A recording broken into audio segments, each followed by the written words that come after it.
दिन रात मेहनत करेंगे। आज सौदागर हर जगह घूमते हैं, बोलते हैं हम भाई कंपनियों में आपको लगाएंगे, हम आपके नौजवानों को रोजगार देंगे। मैं उन सौदागरों को कहना चाहता हूं, ए जालिमों, जब तुम्हारे इस कलम में वो स्याही थी जिससे तुम यहां के नौजवानों के रोजगार को और मुस्तकबिल को मजबूत बना सकते थे, उस वक्त तुमने वो कलम कहां छुपा दिया?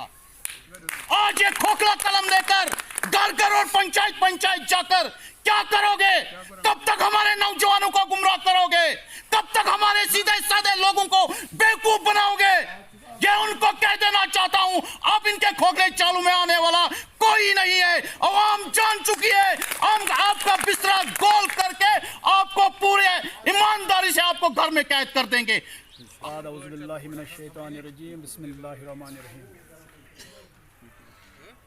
ला इकराह फिद्दीन का तबय्यन रुश्दु मिनल गई फमन यकफुर बितागूत वयुमिन बिल्लाहि फ़क़द इस्तमसका बिल उरवतिल वुस्क़ा लन फ़िसाम अल्लाह। जनाब हाजी सजाद शाहीन साहब, दीगर बुज़ुर्गान अलैकुम वरहमतुल्लाहि वबरकातुहू। जैसा कि हर एक बानहाल के फर्द बजान को ये पता है कि ये डीडीसी इलेक्शन अब आजकल मुहिम इसकी बहुत तेज़ी से चल रही है, हर एक अपने कामों में मशगूल है और ये जो इलेक्शन है ये एक इलाकाई इलेक्शन है जो सेंट्रल गवर्नमेंट ने बैक वक्त पंचों और सरपंचों को पावर न देने के बाद एक नया फैसला लिया जिसमें ब्लॉक बानिहाल के सदर जनाब, जैसा कि आप जानते हैं कि रियासत जम्मू कश्मीर में इस वक्त की जो इंतज़ामिया है उन्होंने हाल ही में यहाँ, जैसा कि आप जानते हैं कि रियासत में डिस्ट्रिक्ट डेवलपमेंट काउंसिल के इलेक्शन कराने का अभी हाल ही में इस वक्त की जो इंतज़ामिया है उन्होंने फ़ैसला लिया। तो नेशनल कॉन्फ्रेंस जो कि बाइकाट में थी और पार्टी लीडरशिप की तरफ से और हम ख्याल पार्टियों की तरफ से एक फ़ैसला हुआ कि एक बीजेपी जमात बाइकाट का फ़ायदा लेके एक फार सिलेक्शन करा के यहाँ अपने नुमाइंदों को प्लांट करके उनको कामयाब कराती है और फिर जाके ये बैरूनी रियासत में, मुल्क में और बैरूनी ममालिक में ये प्रोपेगेंडा फैलाती है कि दफ़ा 370 को तोड़ने के बाद, 35A को तोड़ने के बाद जम्मू कश्मीर के हालात पुरअमन हैं और उसको जस्टिफाई करने के लिए ये इन फार्स और झूठे इलेक्शनों का सहारा लेते हैं। इस बार पार्टी लीडरशिप ने यह फैसला किया, डॉक्टर फारूक अब्दुल्ला साहब की सरबराही में गुपकार अलायंस हुआ और उसका बाद में इन्होंने नाम people's alliance for Gupkar declaration रखा, जिसमें PDP, CPIM और दीगर छोटी बड़ी जमातें नेशनल कॉन्फ्रेंस के साथ, इनकी नेशनल कॉन्फ्रेंस के सदर फारूक अब्दुल्ला साहब की सरबराही में इस अलायंस के ज़रिए अवामुल नास को ये बताने के लिए कि ये जो प्रोपेगेंडा जो हो रहा है, बीजेपी का प्रोपेगेंडा जो रियासती मफाद में नहीं है और रियासत में लोगों के मफाद में नहीं है, उसको तोड़ने के लिए इकट्ठा होके इस DDC के इलेक्शन में अपने उम्मीदवारों को मैदान में उतार के बीजेपी के इस खोखले दावे को, इस जो प्रोपेगेंडा वो फैलाते हैं, उसको नाकाम करने के लिए हम सब लोग इकट्ठे होकर मैदान में कूद पड़े।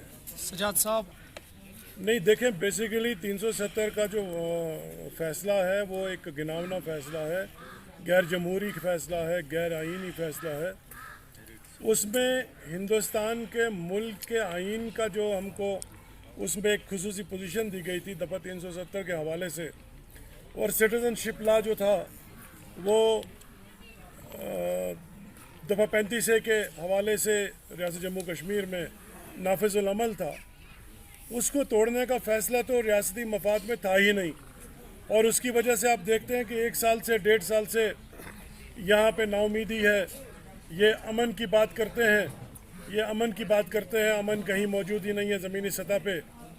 ये यहाँ पे तामीर व तरक्की की बात करते हैं, तामीर व तरक्की नाम की कोई चीज़ है ही नहीं। इन्होंने बाहर से लोगों को ला के यहाँ बसाने का काम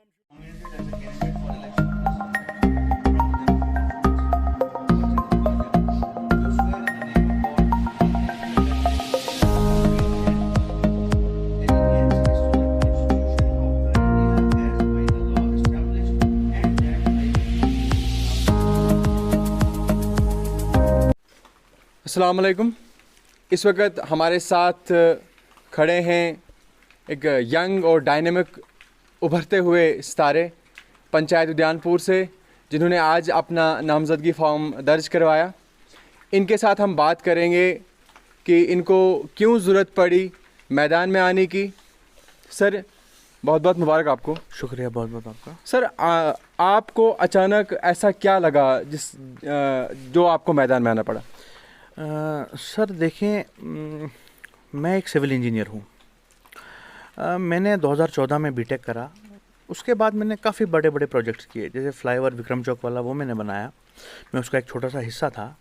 उसके बाद कोटबलवा रोड पे मैंने काम किया। उसके बाद फिर मैं थोड़े अरसे के बाद दुबई भी चला गया, मैंने वहाँ भी 2-3 महीने काम किया। उसके बाद मैं यहाँ आया, तो यहाँ मैं अपने घर में जब 1 महीना बैठा, क्योंकि मेरा तो आमदोरफ्त चलता रहता है, मेरा कभी दुबई, कभी जम्मू, कभी दिल्ली। जब मैं यहाँ 1 महीना बैठा, मैंने देखा कि हमारी जो पंचायत उद्यानपुर पंचायत है वो बहुत ही पिछड़ी हुई है, बहुत अनडेवलप्ड है। डेवलपमेंट का तो नाम और निशान नहीं है। मतलब हमारे पास हायर सेकेंडरी नहीं है। मैं स्कूल के बिल्कुल साथ में नीचे रहता हूँ। मैंने देखा है कि लोग, बच्चे किस तरह यहाँ चलते हैं, टीचर्स वगैरह, लेडीज़ हैं, स्टूडेंट्स हैं। मैंने देखा यहाँ हमारे पास एक हायर सेकेंडरी नहीं है और रोड नहीं है। हमारे पास पानी नहीं है पीने के लिए, साफ़ पानी। लोग बीमारियों का शिकार नहीं होंगे तो क्या होगा। यहाँ हम कह रहे हैं कि कोरोना की बात की, कोविड से बचें, हमें तो यहाँ पीने का पानी साफ़ नहीं है। लोग चश्मे से लेके जाते हैं पानी भर भर के, कोई किलोमीटर चलता है, कोई 2 किलोमीटर चलता है। क्या हमें फ़िल्टर प्लांट की यहाँ ज़रूरत नहीं है? इरिगेशन का आप हाल देखें, खेती का हाल देखिए, कूल की बहुत ज़रूरत है यहाँ पे। हमारे हॉस्पिटल, यहाँ पे एक हॉस्पिटल नहीं है कि अगर यहाँ पे कोई बीमार होता है तो उसे रातों रात जो है वो इंसान नहीं सोचता कि फ़र्स्ट एड दी जाए। वो बोलता है कि मैं इसको किस तरह दौड़ा पहुँचाऊँ, ड्राइवर को ढूंढें, गाड़ी को ढूंढें। ये यहाँ पे एक बहुत बड़ा इशू है। साथ साथ में आप देखें हमारी रोड कनेक्टिविटी, बिजली का यहाँ कोई हिसाब नहीं है। 2 घंटा आती है, 5 घंटे चली जाती है, या उस 2 घंटे में भी आना जाना लगा रहता है। तो हम जो है, हमारी जो पंचायत है उद्यानपुर पंचायत, ये बहुत पिछड़ी हुई है। और मैं खुद खड़ा नहीं हुआ हूँ, मुझे लोगों ने खड़ा किया कि आप खड़े हुए। देखें, जिस तरह आपको एक साथ मेरा, खास कर यूथ का, जो पढ़ा लिखा यूथ है, मुझे नहीं लगता कि अभी तक ऐसा कोई यंग लीडर यहाँ पे आया है कि जिसको एट ए टाइम 200-250 लोगों ने एतमाद दिया है। तो आगे जाके आप कितनी मेहनत आपको ऐसा लगता है करनी है और करनी चाहिए? देखें सर, मैं आपसे एक बात कहना चाहता हूँ कि लोग हैं तो हम हैं।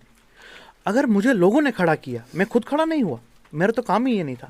मेरा तो रोड्स और बिल्डिंग्स बनाने का काम था, मेरा ये काम नहीं था। लेकिन लोगों ने कहा कि आप पढ़े लिखे हैं, आप कुछ करें, आम जनता के लिए कुछ करें। जो गरीब पिसी हुई जनता है, जो पिछड़ी हुई है, जिसको लोगों ने कई सालों से नहीं पूछा, किसी का हक पूरा नहीं मिला, उसको आधा हक दिया गया, आधा अपने जेब में रखा गया। तो इंशाल्लाह उम्मीद है कि अगर लोगों का साथ, देखें जीत हार की तो बात ही नहीं है। मैं जीतने या हारने नहीं आया हूँ, मैं लोगों के लिए आया हूँ। ये आपने बहुत बड़ी बात की। लेकिन जिस तरह यहाँ पे देखा गया है, जो जीतता है वो सिकंदर, जो हारा तो वो कहीं पे नज़र भी नहीं आता है। वो बंदर तो नज़र आता है, लेकिन हारा हो यहाँ पे कहीं नज़र नहीं आता। अगर आप मैदान में आए, यहाँ देखें, यहाँ पे हार भी है और जीत भी है। जिस तरह आपको 250 इतना अपना पूरा गाँव, एक बैंक है आपके पास, अगर ये बैंक आप लेके चले, देखिए आप अगर आप अल्लाह करे आप कामयाब हो, लेकिन अनफॉर्चुनेटली अगर आपको ऐसा लगे आप नाकाम हो, तो फिर ये 250 वोट कहाँ जाएंगे? क्या आप इनके साथ रहेंगे कि फिर वो हर जिस तरह यहाँ पे चला आया है तो फिर वो गायब? देखें, मैंने आपसे यही बात पहले कही कि जीत हार कहीं मायने नहीं है। मैं यही हूँ, मैं कहीं नहीं जा रहा, मैं यही हूँ। कल से मेरा फोटो नहीं रहेगा पोस्टर पे, मेरा फ़ोन नंबर रहेगा। और मैं ये चाहूँगा कि मैं वैसे फ़ोन, जैसे यहाँ पे कनेक्टिविटी भी कहीं कई जगह पे बहुत कम है, मैं उस स्पेशल प्लेस के लिए कोई स्पेशल जहाँ पे जिसका टावर आता हो, एयरटेल का आता है, जियो का आता है, वो मैं अपने सिम एक्स्ट्रा निकालूं लोगों के लिए।